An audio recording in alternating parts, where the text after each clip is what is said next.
is complete, so let's see how the teams finished out. Immortals is in first, with CounterLogic Gaming taking second place. Cloud9 finished third, with Liquid taking fourth, go figure. And Energy Esports owns the head-to-head with TSM, putting them ahead of in the standings, in fifth. Echo Fox is in seventh, and after a tiebreaker win, Renegades finishes in eighth, ahead of Team Impulse, and Team Dignitas ends the spring season in 10th. Now, with the results of the regular season on the books, let's check out our postseason schedule. Immortals and CLG have grabbed first-round buys, and with their first and second place finish, which means number 3 Cloud9 will take on 6th seed TSM in our first quarterfinal showdown. Then on the other side of the bracket, Team Liquid will go up against 5th seed Energy. So, Zyrene, help me out here with the dynamic seeding. How will it play out in the later rounds of the tournament? All right, so dynamic seeding means that Immortals, being the number 1 seed, will face the lowest seed coming out of those first 2 matches. So if TSM wins, they have to play Immortals. If Cloud9 wins, they play CounterLogic Gaming, and then Liquid or Energy, whoever the winner of that is, plays whichever one is left. So the 4-5 actually doesn't really have too much effect on the dynamic seeding. The 3-6 match does. So the winner of Cloud9 TSM pretty much decides the fate of Liquid Energy. Right, so Liquid and Energy, they're rooting for an upset, essentially, so that they don't have to play Immortals, if that's who they're more afraid of. And who's to say, really, with the way that CLG's been playing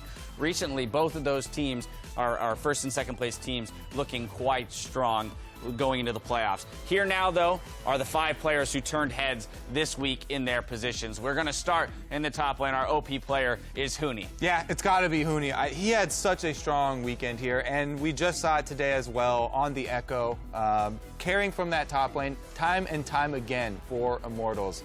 And he's kept it up pretty much all split long. And then we go to the jungle. We're going to find Team Liquid's Dardoch. Yeah, Dardoch, a shot caller for the team, but also had a great Elise game yesterday. Did I say jungle? And today... I don't know if you did. Did you say jungle?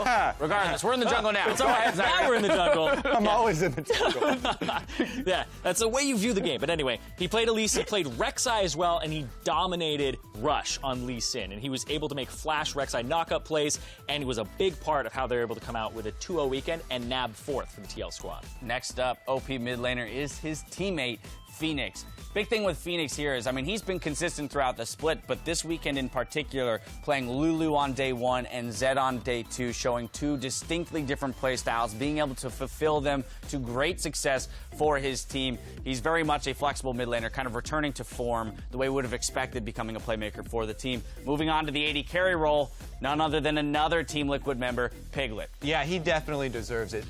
Piglet, he had one game where the team built a comp completely around him in the Vayne game with extra supports for him to carry. He succeeded there. Then he also took a game where he was the flex pick, and he was able to take the Corki, even though it was picked early, flex it down bottom, even though it's not one of his favorite champions, carried hard in that game as well. So he's doing it all for his team. Yeah, the fact that he performed as well as he did on that flex pick, being able to be flexible for his team as well. Finally, in the support position, we're going to find Afromoo. Yeah, Afromoo shot called CLG to a 2-0 weekend, completely clean, and second place in getting them that first round bye. Also, his Bard yesterday combined with his Soraka play today, he's showing a little bit more in the rotations and also just completely causing so much pressure to the fact that, or to the point that CLG as a team only gave up 4 deaths this weekend.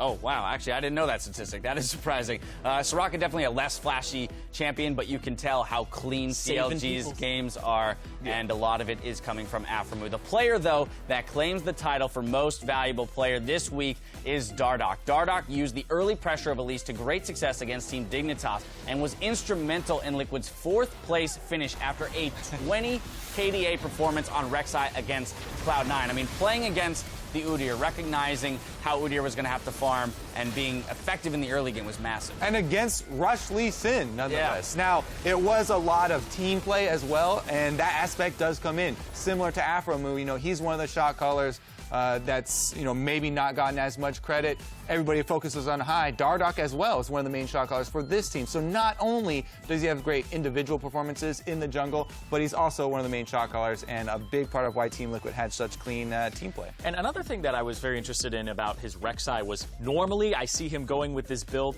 that's just complete damage, right? He's a carry type player. Even when he plays Elise, right, he's going full damage, Abyssal Scepter and stuff like that. This was a tank build from him, which was a far cry from how he started the season off in Challenger, being like, well, I'm going to buy Red Smite, and I'm just going to build Warrior and deal damage. So He's stepping up in that. I love the 4.4% kill share. Yeah. Because he was 1-0 and 19, so he had like 87% kill participation, but then he only managed to snag 1 kill. It's just a fun statistic. Well, the regular season has concluded, but there's more league action coming your way next week with the European Summer Promotion Tournament. Thursday, you can catch the first best-of-5 series with Giants taking on challenger team Copenhagen Wolves. That will get underway at 9 a.m. Pacific, 5 p.m. Central European time. That's going to do it for us, though. So for myself and the entire live broadcast crew, thank you for watching, and we'll see you soon. Now we get a respite. A respite.